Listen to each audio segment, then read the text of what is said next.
All right. So for this episode, wait, Emily, you should say like why we're talking about this first. Okay. Using your Yeah, terms, you know? Yeah. yeah, for sure. So most recently in Taiwan, I had some guy friends come visit me in Taipei, two of them, which are currently nomadic and also thinking of leaving Singapore. So both of them have leases in Singapore, but they've just full on have been traveling like 24/7, and they go back to Singapore like once every couple of months. And I brought up the idea of like, hey, let's create a nomadic men's group, right? Like only men. And it would be such a great like counterpart to Asian Water Woman.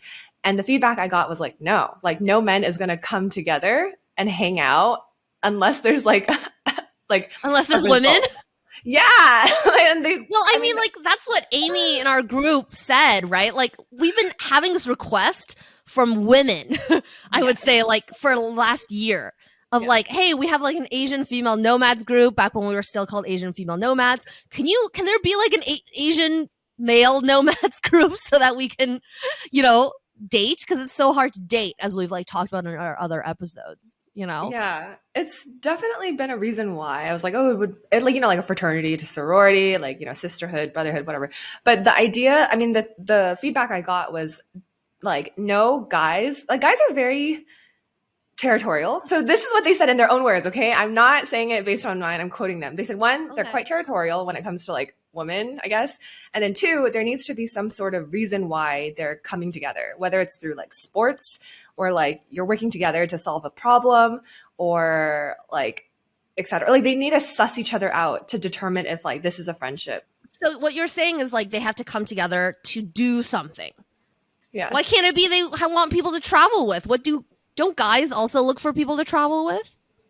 They do, but I think also, like, I mean, do you know a lot of men who travel together? Just like 5 men traveling together.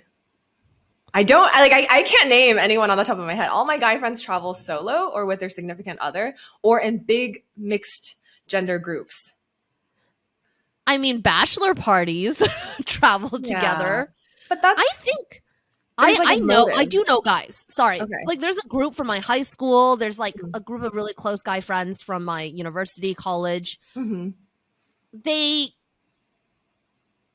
do they just travel together? No, their significant others are always Around. Invited, but Yeah. I feel like boys' nights, watching sports, or like Yes. I think sports is just a reason for them to hang out, no? Yeah. But traveling together, like, I think, Like big commitment of time together. yeah. I don't know. Especially with strangers. But wasn't there a Reddit feed that was requesting this too? Do you remember what it said? Because you found it. Yeah, I mean, they mentioned Asian Water Woman and they're like, oh, is there a group for like Asian men who want to go overseas? And the topic of dating popped up again. Like, it was like, there's like this very parallel theme of like, oh, I want to like move overseas because my chances of dating are better as like an Asian man. That's like one current theme. And then the second one is just like around like living a better life, like having it or like moving their family. But it's never been like, oh, I want to connect with other men. Like, like for us women, we can talk shit about like anything. And then I guess like to them, like, well, I have 2 data points, right? So it's not very accurate, but I guess that's true. I don't know any guys who are like, oh yeah, I specifically want to connect with other men about this thing. Yes. Or whatever it is. I'm like, not anyone, but I just other men of this specific ethnicity as well. Other Asian men. Maybe because so many communities are so male dominated anyway, that most people that they find is people like them. Yeah. Like, I think you probably have more nomadic male friends than I do, because I only have like 2, honestly. Do they ever bring up like their insecurities of like traveling alone, like loneliness, or like what do they talk to you about? Right? Because you're probably a trusted friend. I think men are inherently lonely. I think like when you get older, no, this is true. Like I read somewhere there's like stats that as men get older, they have less and less friends, and the average person over like 35 or like 40 somewhere in like not even quite middle age yet have like only 1 or 2 friends. And if you look at my grandpas are definitely way less social than my grandmas. I think Owen, my husband, is a exception. I think he has a lot of friends and he loves traveling with them, but not gender based. He's like, I need like a bros trip, you know? But do they complain about loneliness? I actually think men being lonely and not being able to reach out to friends and going through a lot of things themselves and holding it all in and stuff, like that's like literally a epidemic. I was gonna say pandemic, but it's not, right? But bad use of words there. But yeah, I think most guys get really lonely, and it's not something that's talked about. Yeah, it's funny. I mean, again, with my 2 data points, right? Like my 2 male nomadic friends, like they told me that I am their source of like new connections. I mean, obviously, like I have an access, right, for like 1,600 amazing women, and for them, they're like, "This is great! Like you're a matchmaker. Invite me." Yeah. And so, you know, these nomad guy friends come to our events, like whether it's like, you know, mixed gender events, or sometimes they'll just come to dinner with us and like just chance upon like this group. But I did realize, I was like, oh, like beyond that, like how do you make friends? And to them, they're like, oh, you know, it's through work. But even then, there's still like a barrier, like because of the corporate culture in Singapore. Like you're not really friends. You're always kind of, there's always a wall up. Yeah, in Japan they call it like public and private face, right? There's still something that you have to show the world. Yeah, so like you look kind of surprised. So like Japanese people, it's part of their inherent culture, and they're really proud of it that they have a public and private face. Like that's a literal term in translation, and the public facing face is like anything that's not your close people, like within the home or like friends that you've known for a long time. You have this like public face that's to be expected from everyone in Japan. And people like it because there's a clear right or wrong to behave and clear things of what to expect from people. And everyone's that person publicly. And then privately, you have like your inner group. And this makes it really difficult to make friends in Japan because you need to be like multiple beers in, for example, to see someone's private face. Yeah. Yeah. I think whereas like Americans, like 1 beer in and like, you know, their whole entire life story. Yeah. Right. Yeah. Huh. So yeah. Oh, go ahead. Yeah, so I was thinking, like, because this is still requested, right? I think there's definitely a gap here where there's like some guys who are nomadic who's like, I just want to meet girls, right? And then like the girls in our community want to meet guys. Yeah. And then what can we do about it here? Oh, how can we arbitrage this? I don't have the right solution, but another concern that my male friends brought up too were like if you think about all these like language learning meetups that are mixed gender, right? Or like these like expat circles or like expat party events, blah, blah, blah.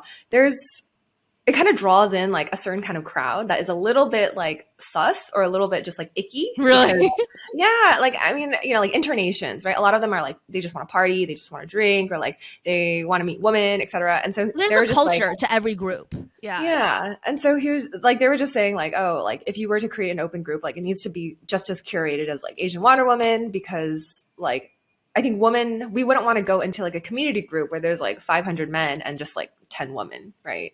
I don't have the right solution for this, honestly. But it could be that, you know, I know, actually, I was like, we should create a product. Like, I have so many ideas that could come out from Asian Water. Wait, tell me your ideas. Yeah. So one of the things that I would like to do is build like almost like a comprehensive app for the community itself. It's almost like membership based, where like maybe it's like a toolkit where like you can find housing within this app, maybe like share guides within this app, date within this app. And it's only like specifically for like Asian women. I know it's like really niche, but there are apps. Wait, how do you date within this app? Or, okay. Well, let's wait, before we even go into that. Yeah. Let's recognize that there are many like LGBTQ people in our community. Yes. And props to you. You know, like we're just speaking from, you know, we date men kind of perspective, and like the people that we've heard it from. I actually do think that, you know, the LGBTQ people that I've talked to in the community, they haven't, you know, dated amongst themselves within the community, but I think they actually find it pretty easy to meet other women as they travel too, because it's so much easier to, I think, open up and connect with women, even if they're your like sexual interest. So I've traveled with like people in our community who have taken me out to like gay nightclubs, and it's been really fun, or like lesbian nightclubs. In fact, that's That's great because most people just dance and there's like no fear of, I don't know, gross men coming. Yeah. No, definitely. Yeah. I guess I was speaking from my own perspective, but it's good to know that like people from like the LGBT community also feel like secure and safe and like, yeah, it's good. But yeah, I mean, I guess like the app itself would just kind of be like an entire toolkit. Like we have so many resources floating around the community. If I could just consolidate it in like one simple app, that would be really great. Because like there are actually like in Singapore, there are Muslim apps specific for like finding halal food, right? Or like finding places to stay, like certain things to do. So I still feel like for our community, we could build something similar.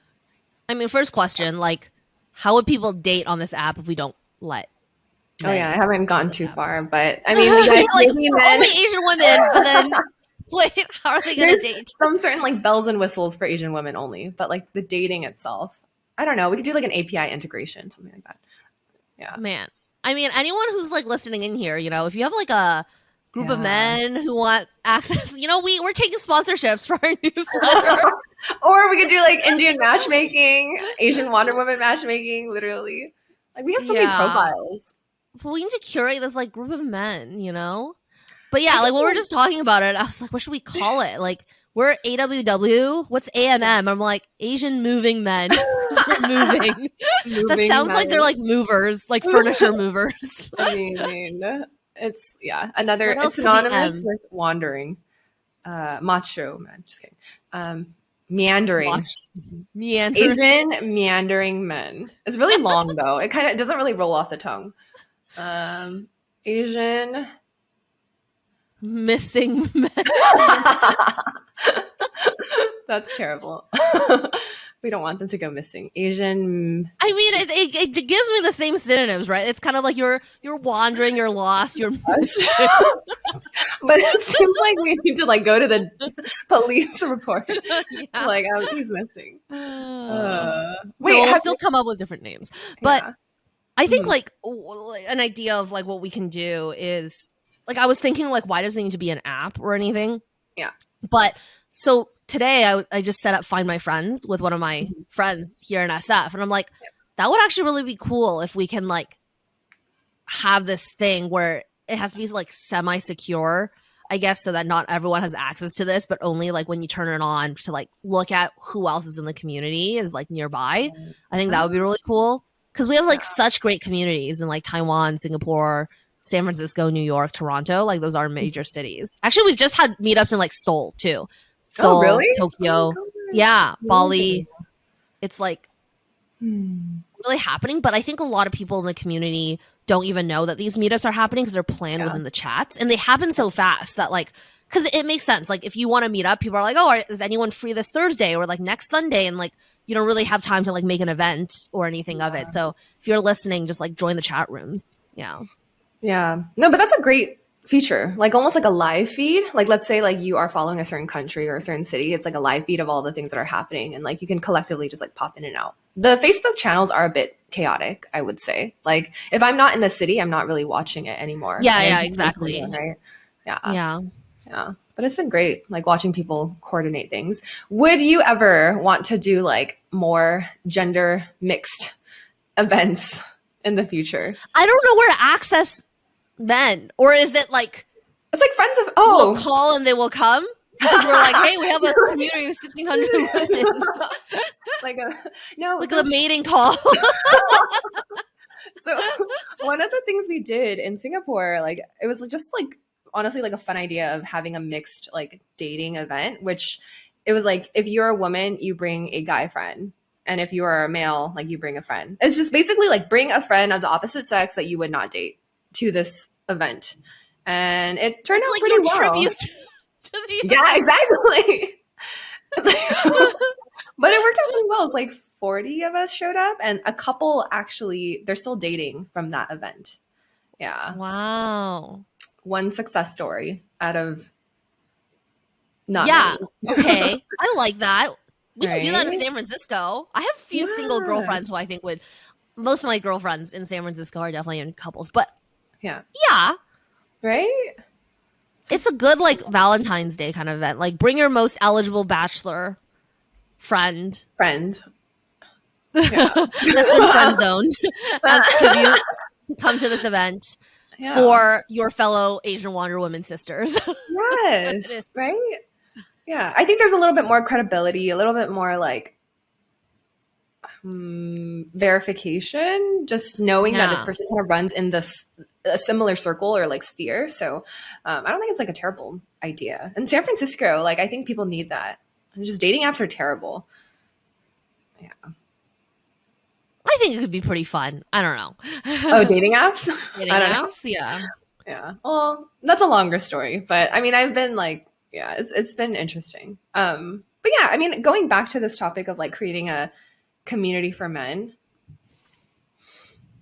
I think it's kind of on the back burner for now. I think maybe like more collaborative, like gender mixed events is probably the direction I could see us going, rather than like we don't even know how to create this like we can't be the managers of it, right? Like let's talk about, like just within our community, whenever we've had men try to enter and right, and we just like decline. We're like, this is only for women. I mean, some guys were like lurking in there for like months. There's like one guy, just one guy, and then someone like flagged him, and I was like, we kicked him out. Yeah, definitely. Like I think we've made a really conscious decision from early on to keep it just women, because I think people make it like, how do you think the dynamic changes? Do you think women are just more outspoken when there's definitely no men around? They ask questions, they connect. It's like a safe space. It's like holding space for these people. Yeah. I kind of almost feel like the dynamic will definitely change. It's almost like speaking to your sister rather than speaking to your brother. They're just like female things or just gender things that, I don't know. I just feel like I could not discuss that if I had a brother than with my sister. And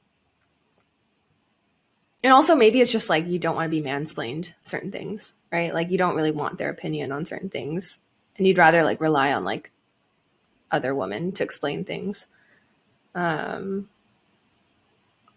I would never create this group to be like mixed gender though. Like specifically Asian Wonder Woman. Like I don't think we would ever like let people in that weren't right, like associating. But the idea of the counterpart is still like pretty important. I mean, there's like so many like subtle Asian dating, subtle Asian travel, like subtle Asian woman. Yeah, like, those already exist. Right? Yeah. What do you think makes Asian Wonder Woman unique compared to all the subtle Asian Facebook groups? I think we're so niche. Like, I think we're small enough where like connections are actually made. Like even in Taiwan, like people are hanging out. Like one girl's having her birthday party and she invited like 10 Wonder Women. Like it's kind of insane. Wow. This just, like I think there's the genuineness and like authenticity of like being a smaller community and like meeting people almost not from like a non-professional standpoint, but from a perspective of like a shared interest, which is travel. And you meet as equals rather than like, oh, you're hiring for a job and like, I want to like network with you or impress you. It's more of like, we are all equals and we meet as like friends first rather than like, I need something from you. Do you feel that way? And we're all just trying to talk about like how to build a better life that's for ourselves and how to like design it. How do we achieve that kind of freedom no matter what you do as your career? But like, to even be able to think about that, I do think I think about this a lot. Like, how are we different from like Girls Love Travel, like just pure travel groups, or Female Nomads, or like Subtle Asian anything, or Asian Hustle Network, etc. Like, we've really managed to curate this community of women who are incredibly smart, well-traveled, worldly, and like career-oriented. And like, just I see myself in like every single person, and it's like, is this trait of adventure seeking, freedom seeking so dominant, and that's what brings together all like the same type of people? I don't know. What do you think? I think so, because I mean, like subtle Asian travel, a lot of them are just like traveling for vacation, right? Or like they're like, I think the theme in subtle Asian travel is like a lot of them are a lot younger, like traveling after like their graduation or like going on a like a. I'm surprised they have Facebook. Yeah, I know, right? These I feel like a lot of them are Gen Z, to be honest. But I think this community itself, like again, they're like growing with us, because I would say like the first 200 were probably like our friends or like our second degree connections. Yeah. And I will say that maybe a lot of them came from like the Bay Area. So again, there are certain traits of like working in tech, working at a startup, and then, you know, becoming entrepreneurial and like doing your own business. So I think it's a community that's like growing with us, that just like vibe with us. But I don't really know what like ties us together, right? Like the value add, I guess it's just like the value of like the people in the community. Yeah, exactly. But like, I know what ties us together. It's like these things, this similar interest. But I'm like, wow, how did we draw like the same type of person? You know, like everyone who posts an introduction, I'm like, wow, you're so smart and you're so cool. You know, I'm like, wow.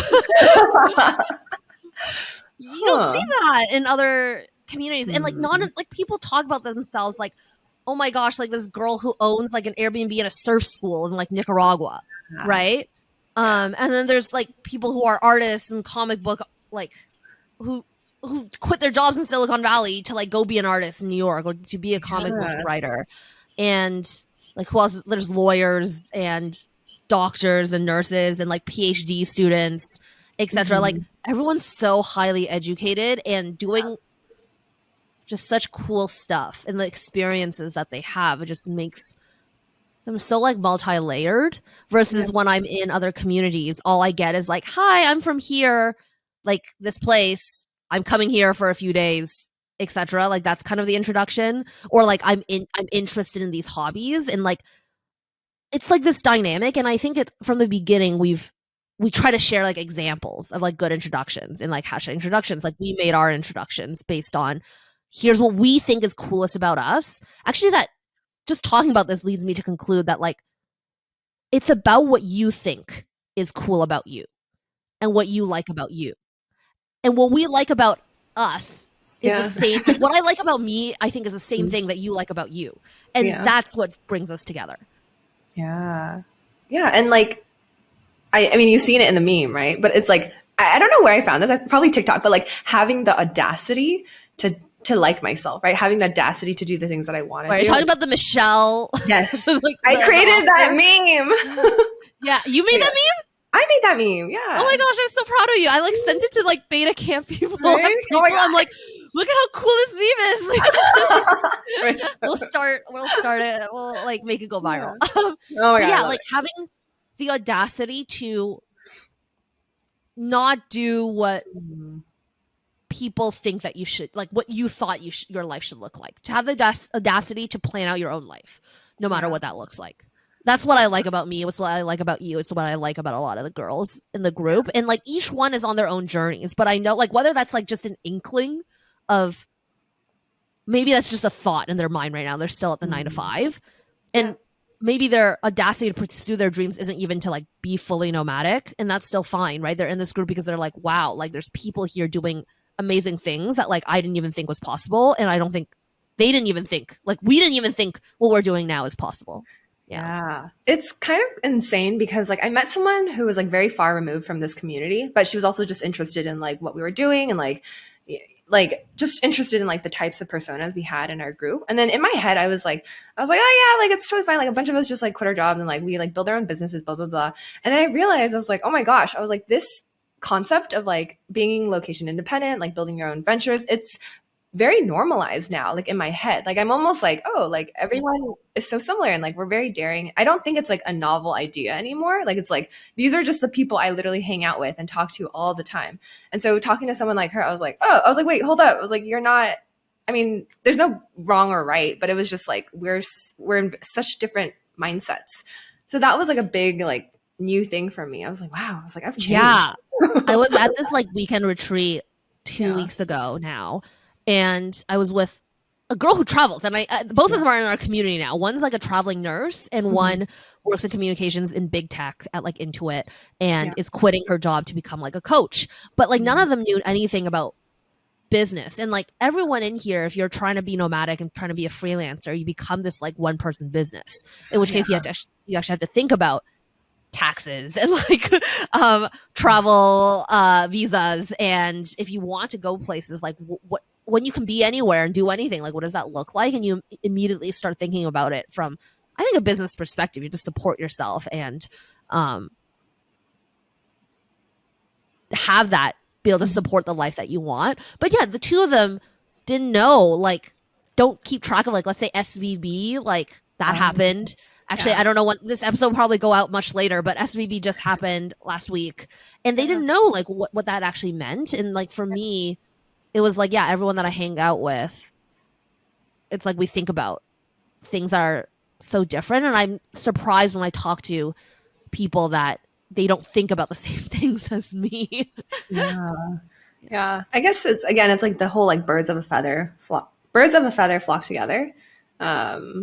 So yeah, I guess like when you're an entrepreneur, like you're building your own thing, a lot of the concepts and ideas are like going to be around the same. But if you don't have that lifestyle, your concerns are different. And it's around like, I don't know, like mowing the grass or maintaining your house. I don't know. It's like different. But we don't know. We don't know what that's like. I thought for a second, I'm like, oh, I have to buy furniture maybe in Lisbon. I'm like, that seems so high commitment. I have to think about this stuff. Like, I don't want to think about this stuff. Oh my god. Yeah, different problems, but definitely, like, if you're around people who dream really big, that just inspires you to dream big too, right? Yeah, like. Things should be normalized. Like ambitious goals should be super normalized. That's what we talk about all the time at my company, of like giving kids the expectations that they can achieve something big, then they believe that they can too. And so if you're around people that inspire you, you will believe that you can too. Yeah. I think that's actually like a really good way to like end the episode with these like inspiring words. I feel very invigorated by this chat. I feel like we like went in a circle a little bit. Yeah. I'm like, what are we talking about? Like, why are we? Because it's been on my mind, right? I'm like, how did we build such a great community? Like, pat on our backs. We're holding the world on our shoulders. Everyone's so cool. Yeah. Yeah. Oh, well, amazing. We just like shouted out so many things. Join our community. If you don't have Facebook, like, if you're a Gen Z listening to this, sign up for the newsletter. You'll find all of the information anyway. And that'll all be in the description. Perfect. Thank you guys. Bye, Emily. Bye. Yeah.